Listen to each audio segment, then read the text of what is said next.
Hi hello people, welcome back to our channel. మన ఛానల్ని ఇంకా ఎవరైనా కొత్తగా చూస్తున్నట్లయితే ఖచ్చితంగా సబ్స్క్రైబ్ చేసుకొని చూడండి. దాంతోపాటు చిన్నగా లైక్ చేయడం మాత్రం అస్సలు మర్చిపోకండి.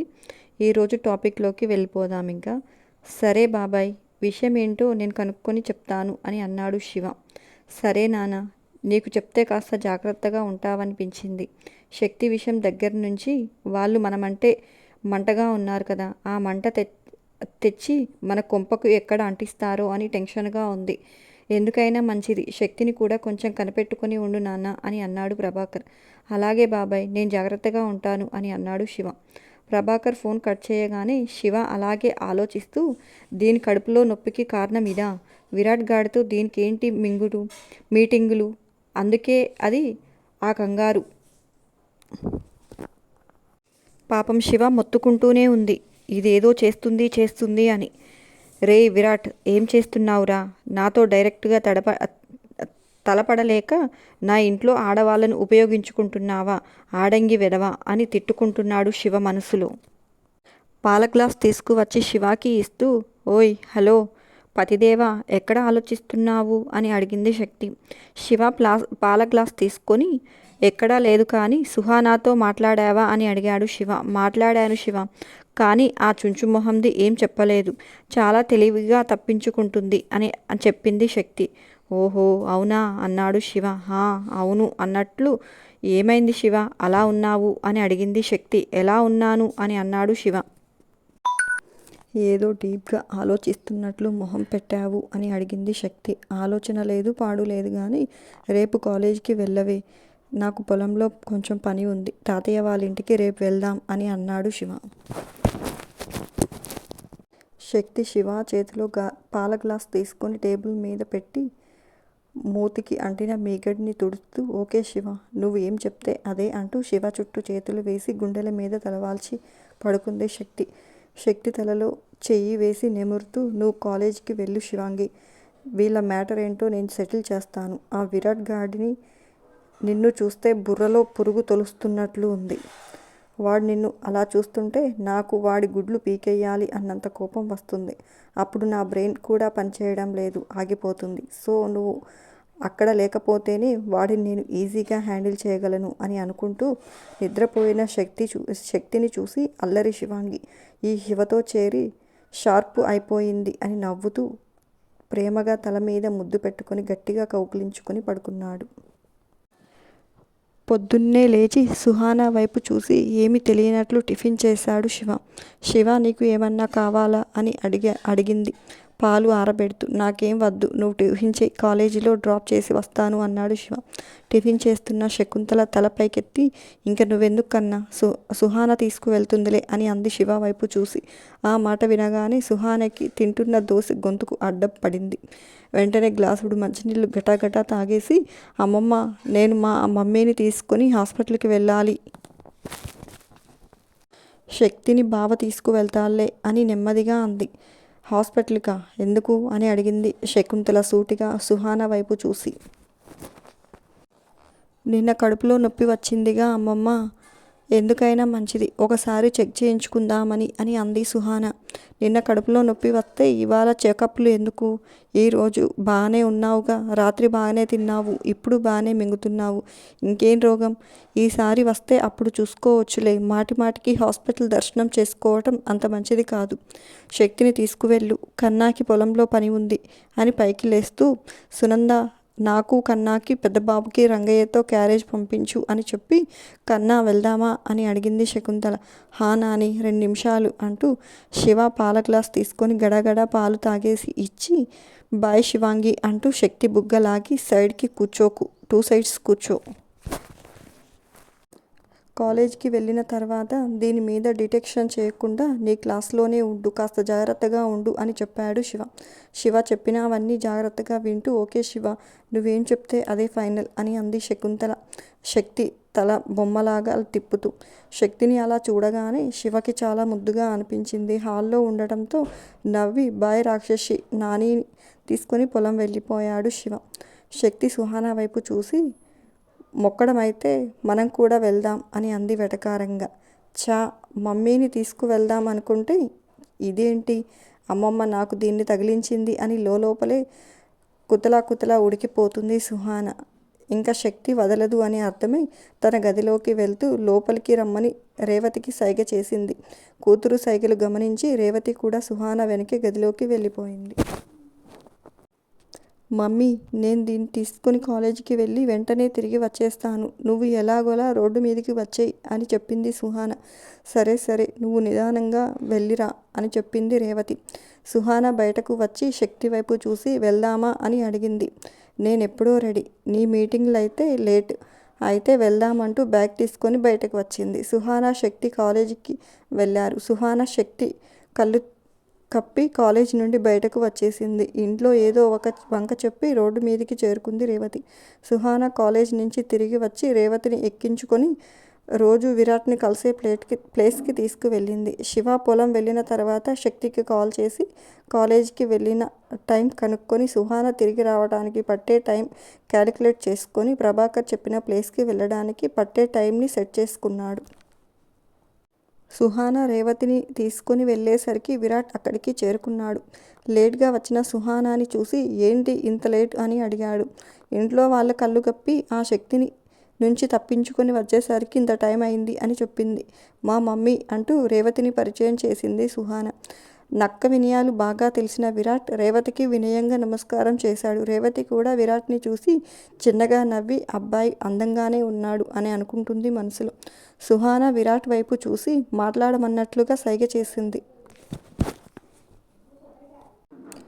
అది చూసిన విరాట్ గొంతు సవరించుకొని, ఆంటీ, మీరు ఇక్కడికి వచ్చారంటే మీ అమ్మాయి అన్ని విషయాలు మీకు చెప్పే ఉంటుంది.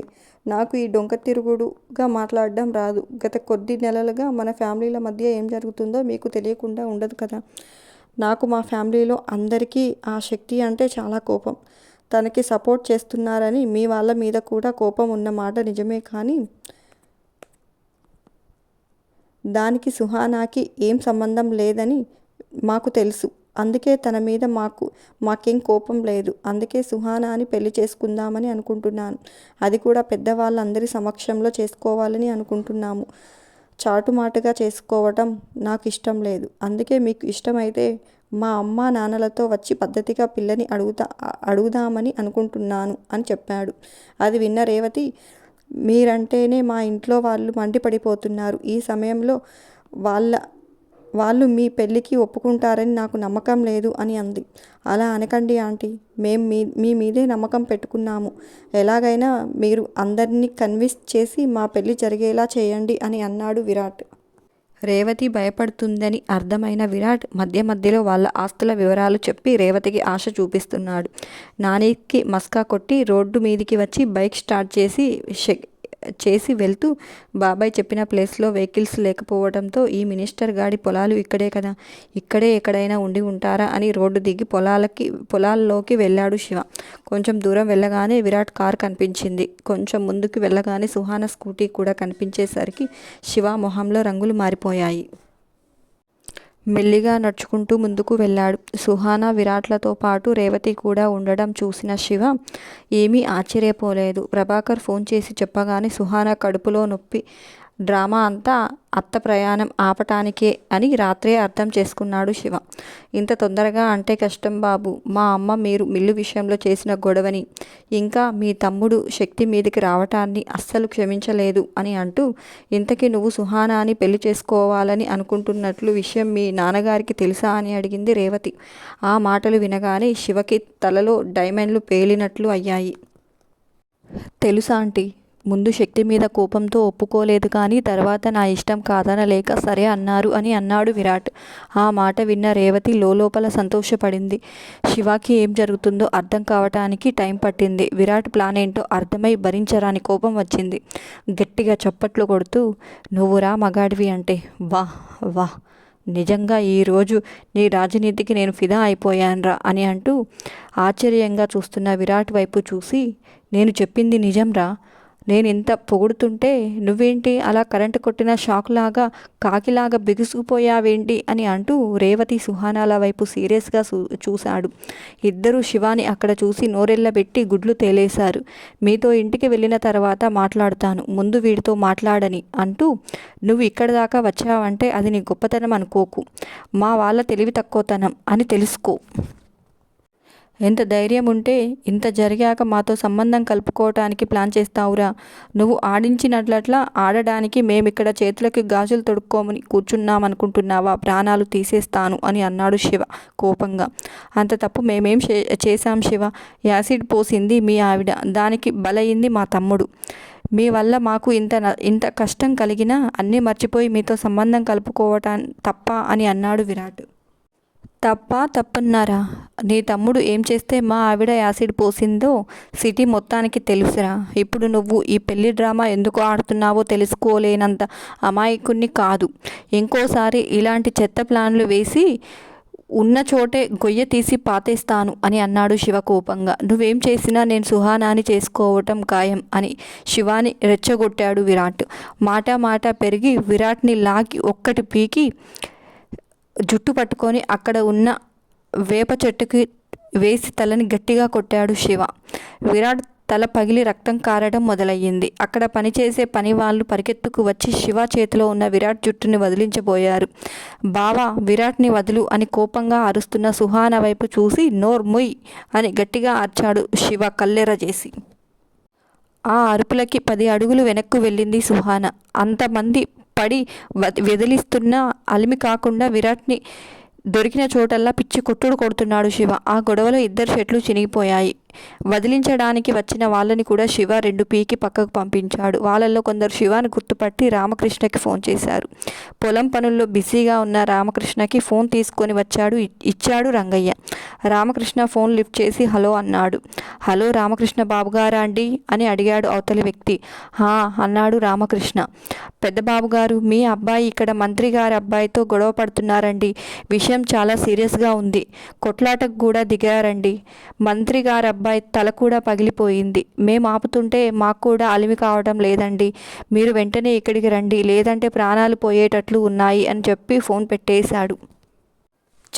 పెట్టేశాడు. ఆ మాటలు విన్న రామకృష్ణ ఇప్పటి వరకు ఇక్కడే ఉన్నాడు కదా, ఎప్పుడు బయటికి వెళ్ళాడు అని అనుకుంటూ శకుంతలకు చెప్పకుండా హడావిడిగా బయలుదేరాడు. ఈరోజు నీ ప్రాణాలు తీయకుండా వదలనురా. నాకు చిరాకు దొబ్బిందిరా నీ కంద్రి తెలివితేటలకి.